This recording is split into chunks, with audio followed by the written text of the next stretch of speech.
Hello friends, welcome to IP trust India history achievers. तो कैसे हैं आप सब? उम्मीद करती हूँ आप सब अच्छे होंगे।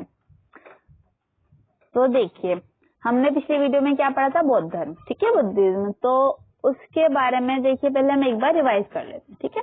तो देखिए कि हमने ये पढ़ा था कि जो बौद्ध धर्म है उसके प्रवर्तक कौन थे? गौतम बुद्ध, जिनका बचपन का नाम था सिद्धार्थ। तो कौन थे प्रवर्तक? गौतम बुद्ध, और इनका बचपन का क्या नाम था? सिद्धार्थ।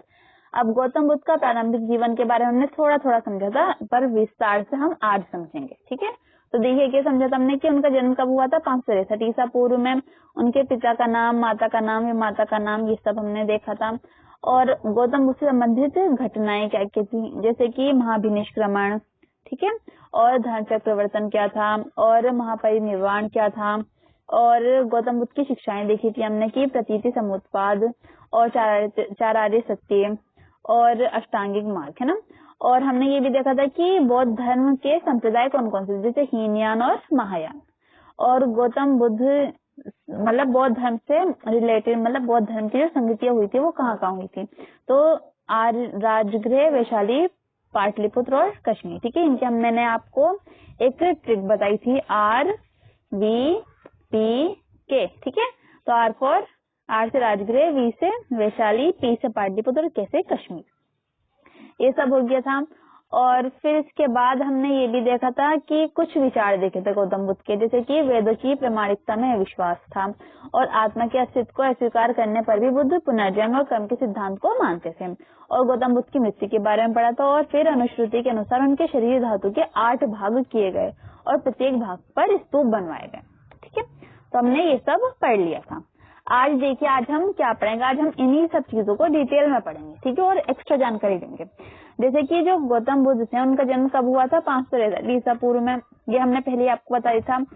और इसके साथ ही कहाँ हुआ था ये नहीं बताया था। तो कहाँ हुआ था? कपिल वस्तु के पास एक लुम्बिनी वन है, ठीक है, जिसका आज वर्तमान नाम, आधुनिक नाम क्या है? रुमिनदेई। कपिल वस्तु के पास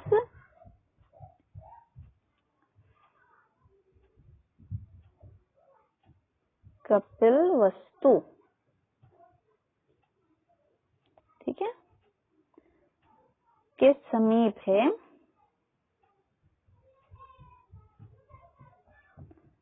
लुम्बिनी वन। लुम्बिनी वन, ठीक। और जो लुम्बिनी वन है उसका वर्तमान नाम क्या है? क्या है लुम्बिनी वन का वर्तमान नाम? आई होप आपको पता होगा, नहीं पता तो चलिए मैं बता देती हूँ। उसका आधुनिक नाम है रुमिनदेई। रुमिनदेई।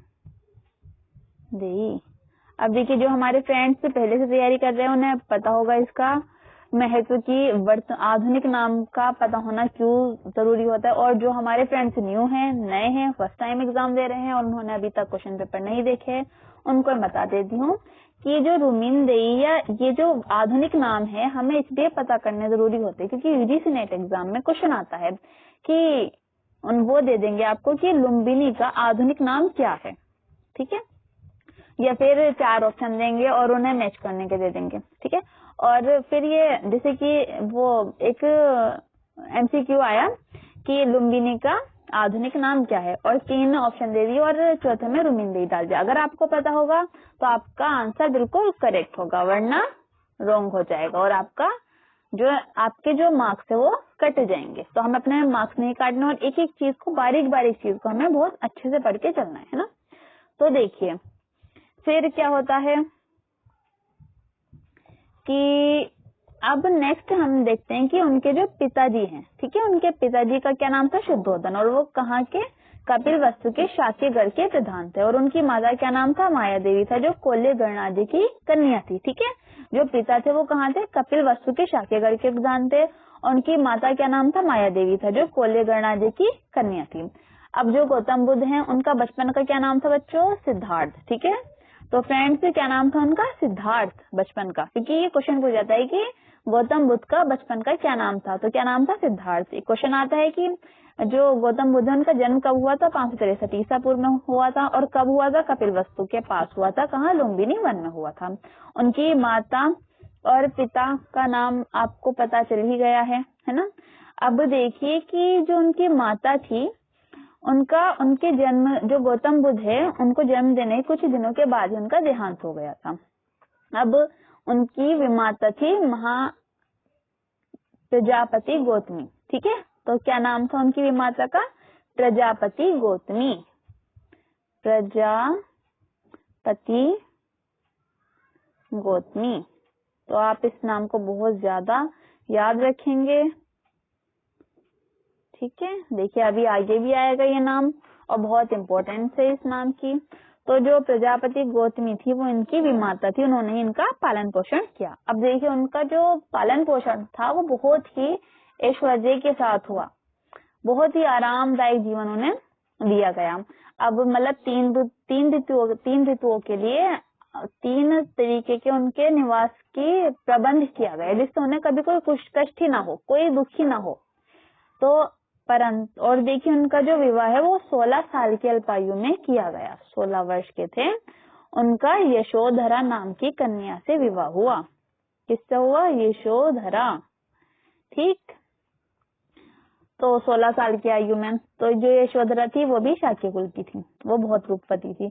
अब यशोधरा से उन्हें एक पुत्र उत्पन्न हुआ था, उसका नाम क्या था? राहुल। तो गौतम बुद्ध के पुत्र का क्या नाम था? राहुल। अब देखिए कि गौतम बुद्ध जो है क्या होता है कि अब वो विहार के लिए जाते हैं। तो अभी तक तो उन्होंने कुछ दुख देखा नहीं था, तो अब वो पहली बार विहार के लिए गए और पहली बार उन्होंने क्या देखा? सबसे पहले तो उन्होंने एक वृद्ध देखा। ठीक, फिर उसके बाद एक व्याधिग्रस्त मनुष्य देखा।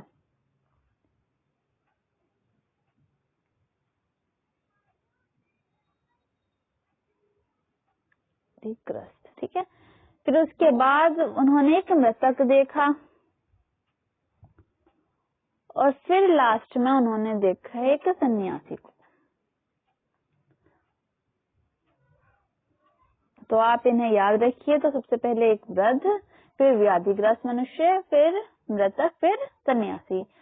तो अब उनका जो मन था वो बहुत ही शांत हो गया ये सब देख के कि ये सब क्या है, कि बुढ़ापा, फिर जो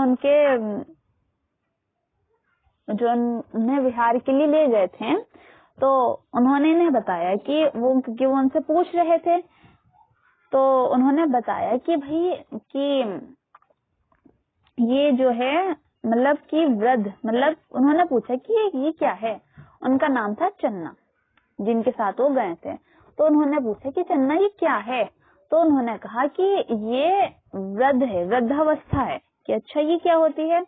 कि ये ना जब इंसान की उम्र ज्यादा हो जाती है तो वो बूढ़ा हो जाता है। अच्छा, अब आगे गए तो आगे उन्होंने देखा एक व्याधिग्रस्त। तो उन्होंने पूछा चन्ना से, चन्ना ये क्या है? उन्होंने कहा कि ये व्याधिग्रस्त मतलब बीमार इंसान है। कि अच्छा ये क्या होता है? कि ये इंसान को कोई बीमारी हो जाती है तो उसके मतलब तब उसकी स्थिति ऐसी हो जाती है। वो कहते हैं कि अच्छा। फिर आगे गए तो उन्होंने देखा ये क्या है। तो उन्होंने चन्ना ने कहा कि ये एक मृतक मनुष्य है, मतलब इसका देहांत हो चुका है, ये मर चुका है। अब वो कहते कि ये मर गया है, मतलब कि इसकी मृत्यु की, जो भी जीवित है उसको मौत तो आनी ही है, मतलब उसकी मृत्यु होनी निश्चित है। तो वो कहते हैं अच्छा। फिर आगे चल के उन्होंने देखा एक सन्यासी को। उन्होंने पूछा कि चन्ना ये क्या है। तो उन्होंने बताया कि ये एक सन्यासी है, इन्होंने सब कुछ त्याग दिया। कि अच्छा, कि ये इतना खुश क्यों, पूछते कि इतने खुश क्यों है। तो कहते इन्होंने सारे सब कुछ त्याग दिया और ये तपस्या कर रहे हैं। कि अच्छा। तो अब गौतम बुद्ध जो थे वो बहुत ज्यादा परेशान हो गए, बिहार से वापस आकर बहुत ज्यादा परेशान हो गए और सोचने लगे सब चीजों के बारे में। और लास्ट में उन्होंने क्या करा, देखिए मैंने कहानी करके आपको बता दी है। तो फिर लास्ट में उन्होंने क्या करा, उन्होंने घर त्याग दिया। ठीक है, अपनी पत्नी और पुत्र को रात में छोड़ के, मतलब सोता हुआ छोड़ दिया, छोड़कर और वो घर से चले गए। और तो उस टाइम जो सिद्धार्थ है उनकी आयु कितनी थी? 29 वर्ष। कितनी आयु थी उनकी? 29 वर्ष। फ्रेंड्स ये भी याद रखिए, ठीक है। और जो इन्होंने घर त्यागा, गृह त्याग किया, तो उसको क्या कहा जाता है? महाभिनिष्क्रमण। क्या कहा जाता है? महाभिनिष्क्रमण। ठीक है। अब इसके बाद ये ज्ञान की खोज में गए। एक स्थान से दूसरे स्थान ये घूमने लगे। अब सबसे पहले वो गए कहाँ? वैशाली के पास है आलार कलाम, एक सन्यासी थे, उनके आश्रम में उन्होंने तपस्या की। किसने? गौतम बुद्ध ने। अब आगे लेकिन क्या हुआ, जो आलार कलाम थे वो सांख्य दर्शन के आचार्य थे, है ना, और वो किसके लिए विख्यात थे? अपनी साधना शक्ति के लिए। लेकिन इन्हें जो गौतम बुद्ध हैं, इन्हें यहाँ पर मन को शांति नहीं मिली, मतलब सुकून नहीं मिला। कहते हैं ना कि जो सुकून होना चाहिए वो नहीं मिला, और ये आगे अब ये उन्होंने उसे त्याग दिया उस आश्रम को, और आगे गए। कहाँ गए अब ये? राजगृह। राजगृह के पास एक आश्रम था, किनका? रुद्रक रामपुत का। ठीक है। अब वो लेकिन यहाँ पर भी उन्हें, जो गौतम बुद्ध, उन्हें यहाँ पर भी सुकून नहीं मिला। ठीक है, मैं अपनी भाषा इस्तेमाल कर रही हूँ क्योंकि जिससे आपको अच्छे समझ में आ जाए। ठीक है, तो उन्हें यहाँ पर भी सुकून नहीं मिला, आराम नहीं मिला, मतलब उनके मन को शांति नहीं मिली। तो अब क्या करते हैं वो? उन्होंने इस स्थान को भी त्याग कर अब वो आगे बढ़ते और जाते कहाँ? उरुवेला बोध गया। ठीक है, तो कहाँ गए वो? उरुवेला बोध गया गए वो, बोध गया में, उरुवेला में, उरुवेला। ठीक, उरुवेला में वो गए। अब यहाँ पर वो तपस्या करने लगे। अब इनके साथ ही 5 ब्राह्मण आ गए और उन्होंने भी गौतम बुद्ध के साथ तपस्या शुरू कर दी। परंतु अब इन्होंने ना कुछ खाया था ना पिया था। अब वो क्या कहते हैं उसे, कि जो शरीर होता है इंसान को, उसे तो खाने की जरूरत होती ही है, भूख प्यास सब लगती है। और अगर हम अपने शरीर पर ज्यादा जुल्म करेंगे, जुल्म ही तो कहते हैं ना जी, तो क्या होगा? फिर बड़ी परेशानी हो जाएगी। तो अब क्या हुआ? उनका जो शरीर था जर्जर हो गया, और काया क्लेश की जो निस्सारता थी, अब उन्हें उसका भास हुआ, मतलब अब उन्हें एहसास हुआ कि हाँ भाई, मैं बहुत ज्यादा काया क्लेश कर रहा हूँ। तो उन्होंने अब ऐसी साधना शुरू की। और इससे पहले भी एक देखिए, एक इम्पोर्टेंट बात है कि मतलब ये जो तपस्या कर रहे थे, करते करते इन्हें एक कहावत है ये, कि वहां पर ना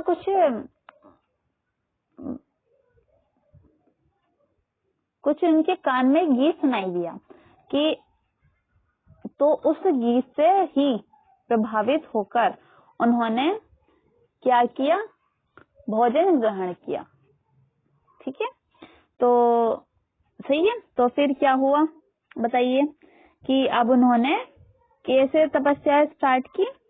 तो अब उन्होंने ऐसी साधना शुरू की जिसकी पद्धति पहले की अपेक्षा कुछ सरल थी। मतलब अब उन्होंने क्या करा? अन्न और जल ग्रहण किया। ठीक है, अब इस पर इनके जो साथी थे, वो 5 ब्राह्मण साथी, उन्होंने कहा, सोचा कि भाई ये तो वो हो गया है, क्या ये तो अब संसार में लग गया है, और अब ये कुछ नहीं करने का तपस्या, और भैया हम तो अब अकेले जाएंगे और अलग। और वो जो 5 ब्राह्मण साथी थे इनके, वो इनका साथ छोड़कर चले गए। लेकिन जो गौतम बुद्ध थे, अब वो क्या करते हैं? अब जो उनके पास आए थे वो कहाँ चले गए थे? सारनाथ चले गए। ठीक है जी, तो वो सारनाथ चले गए। अब जो सिद्धार्थ थे वो अन्न और जल दोनों ग्रहण करने लगे। अब 6 सालों की साधना की उन्होंने, 6 वर्षों की साधना। ठीक है, उसके बाद कितने वर्ष की? 6 वर्ष की। ये बहुत इंपॉर्टेंट है फ्रेंड्स, बहुत ही ज्यादा। ठीक है, तो कितने वर्ष की? 6 वर्ष की उन्होंने साधना की। उसके बाद 35 वर्ष की आयु में, 35 वर्ष इस आयु में उन्हें, ठीक है, किस आयु में? 35 वर्ष की आयु में उन्हें क्या हुआ बताइए? कि 35 वर्ष के में उन्हें वैशाख पूर्णिमा की रात, ठीक है, किस रात को? वैशाख पूर्णिमा, वैशाख पूर्णिमा,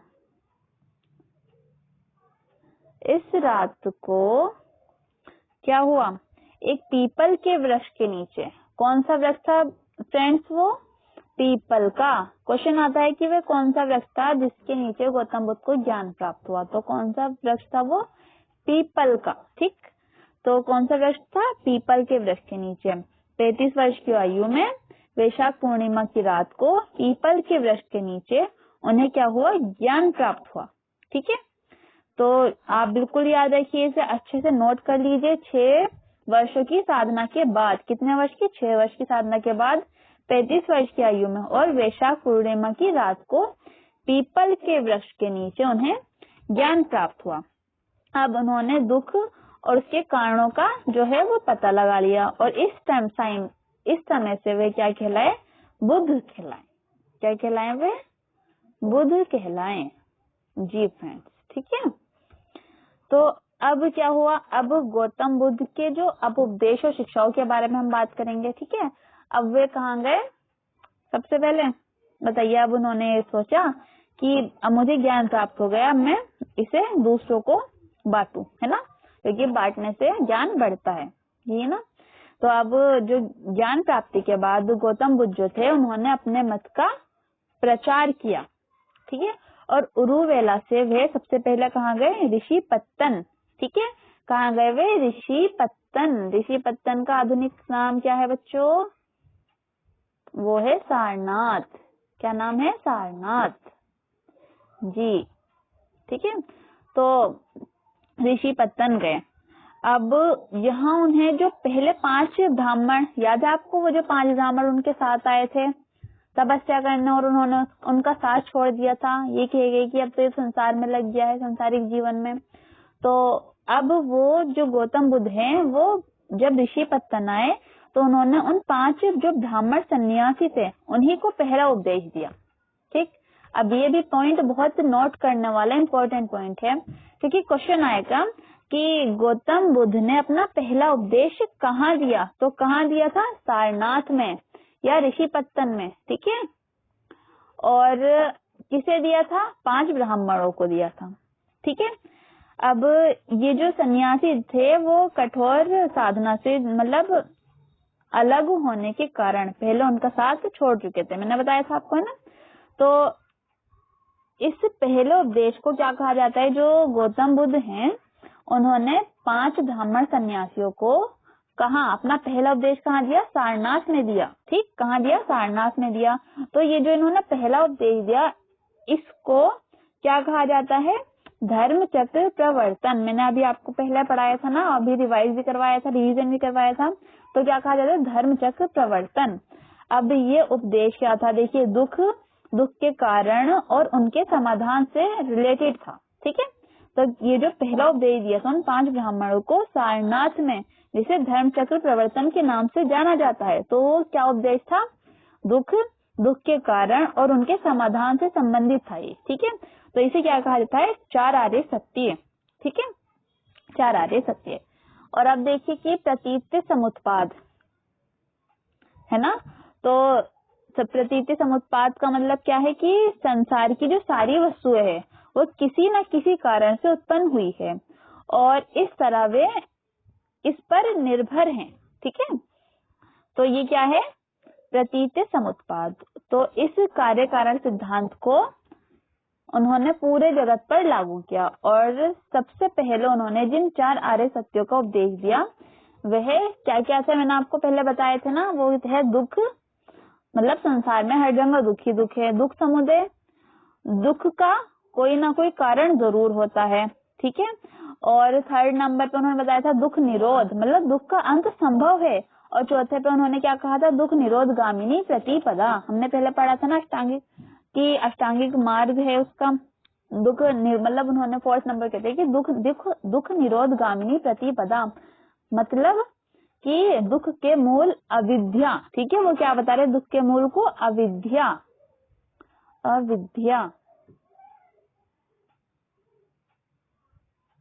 ठीक है। तो जो अविद्या है उसके विनाश का उपाय क्या है? अष्टांगिक मार्ग है, ठीक है। अब अष्टांगिक मार्ग में क्या क्या था? देखिए कि 1st नंबर पे क्या थी? सम्यक दृष्टि। मैंने आपको लिखवाया था ना, देखिए वो मतलब तो बताया था ना, आई होप आपने नोट भी किया होगा। तो फर्स्ट क्या था? सम्यक दृष्टि।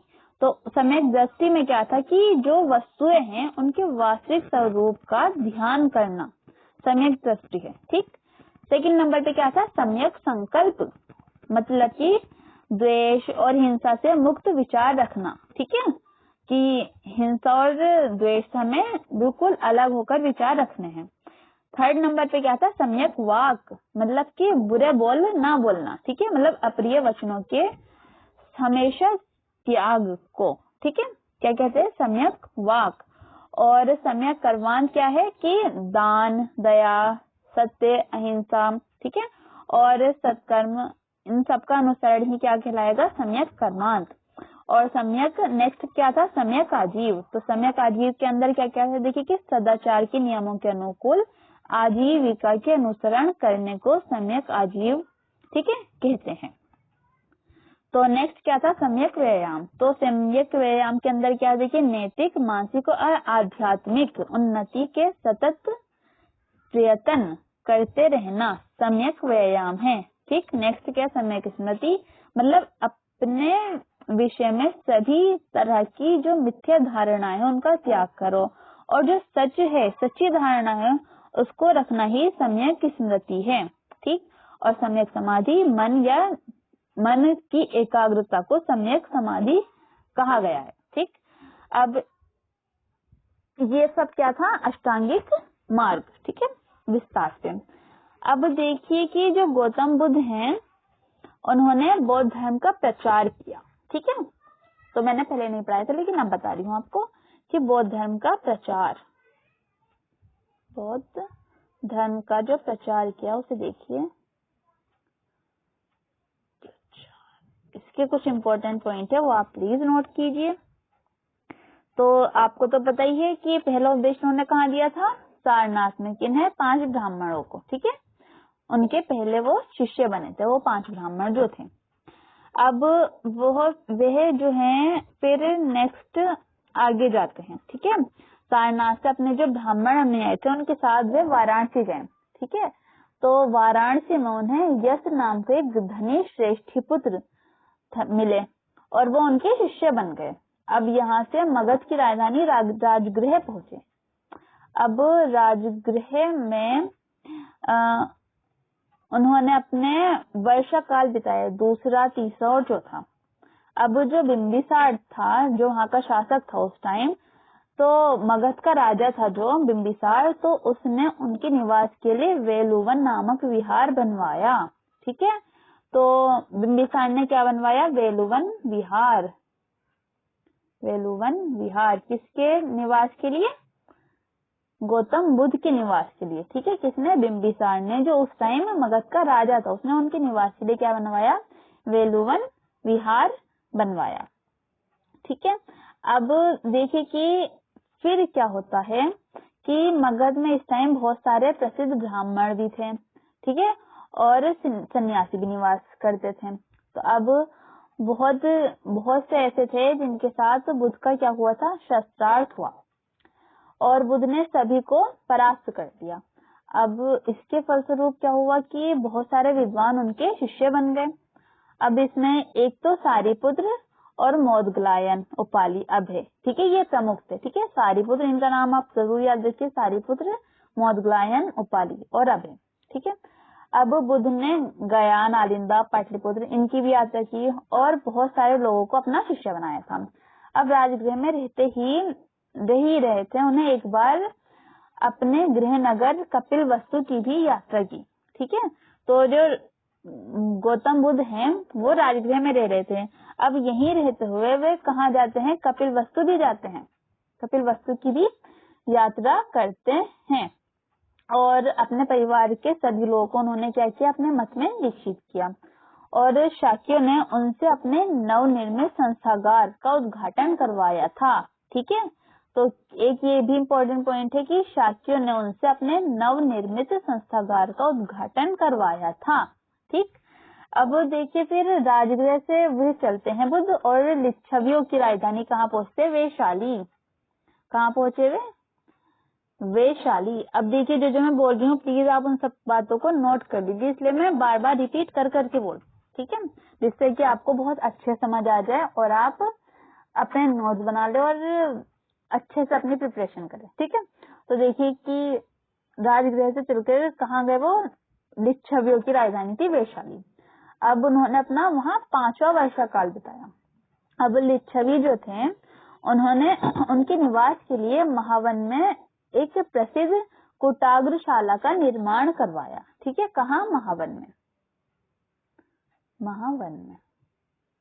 ठीक, तो कहाँ करवाया था? महावन में प्रसिद्ध कुटाग्रशाला का निर्माण। अब वैशाली की प्रसिद्ध नगर वधु थी आम्रपाली, उनकी आम्रपाली जो है वो उनकी शिष्या बनी और उसने भिक्षु संघ के निवास के लिए अपनी आम्र वाटिका प्रदान कर दी।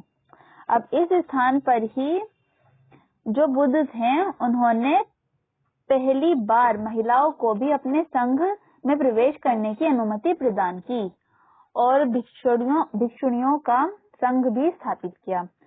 और संघ में प्रवेश पाने वाली जो पहली महिला थी, देखिए मैंने कहा था ना उनकी जो माता थी प्रजापति गौतमी, तो जो ये जो संघ बनाया था, कहाँ बनाया था? जो आम्रपाली ने एक आम्र वाटिका दी थी, तो जो उनकी शिष्य बन गई थी ना, इसी स्थान पर आम्र वाटिका जो दी थी उसी स्थान पर बुद्ध ने क्या हुआ, पहली बार महिलाओं को भी अपने संघ में प्रवेश करने की अनुमति दी कि हाँ भैया अब महिलाएं भी आ सकती है। तो जो भिक्षुणी संघ स्थापित किया तो उसमें जो पहली मतलब संघ में प्रवेश पाने वाली जो पहली महिला थी वो गौतम बुद्ध की जो सौतेली माँ थी, मतलब विमाता थी, प्रजापति गौतमी, वे थी। ठीक है, जो मतलब जब राजा शुद्धोधन की मृत्यु हो जाती है उसके बाद वे कपिलवस्तु से चलकर वहां पहुंची थी, कहाँ? गौतम बुद्ध के पास, तो वो पहली महिला बनी थी। तो ये क्वेश्चन आएगा कि बताइए कि जो गौतम बुद्ध ने जो संघ बनाया था महिलाओं के लिए, उसमें प्रवेश पाने वाली पहली महिला कौन थी? तो कौन थी वो? उनकी विमाता थी प्रजापति गौतमी।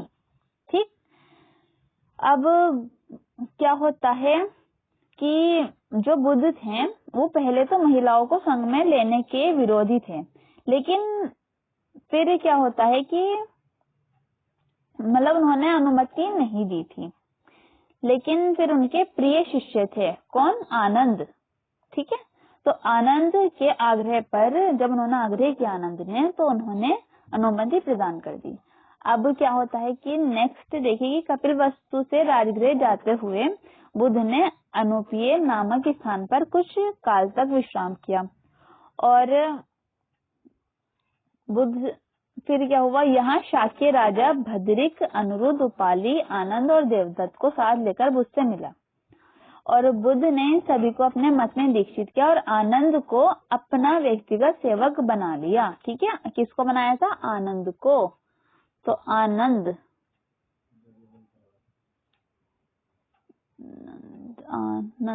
ठीक है, तो ये इनका प्रिय शिष्य बना था। अब वैशाली से जो बुद्ध थे वो भग्गो की राजधानी कहाँ गए? सुसम गिरी, और वहां क्या हुआ कि यहाँ बोधि कुमार उनका शिष्य बना और यहाँ से वे वसराज उद्यान की राजधानी कौशाम्बी गए और यहाँ नवा विश्राम लिया। और फिर उद्यान जो थे वो पहले बौद्ध मत में रुचि नहीं रखता था। जो उद्यान था वो पहले क्या करता था? बौद्ध मत में उन्हें रुचि नहीं थी, लेकिन बाद में बौद्ध भिक्षु पिंडोला भारद्वाज के प्रभाव से बौद्ध बन गया। अब उसने घोषित राम विहार जो है भिक्षु संघ को प्रदान कर दिया। ठीक है, और ये क्वेश्चन आएगा कि घोषित राम, क्योंकि देखिए कि जो उद्यान था पहले तो बौद्ध मत में उसे रुचि थी नहीं, लेकिन बाद में हुई, किसकी वजह से? पिंडोला भारद्वाज के प्रभाव से वो बौद्ध बना। अब उसने घोषित राम जो विहार है वो भिक्षु संघ को प्रदान किया।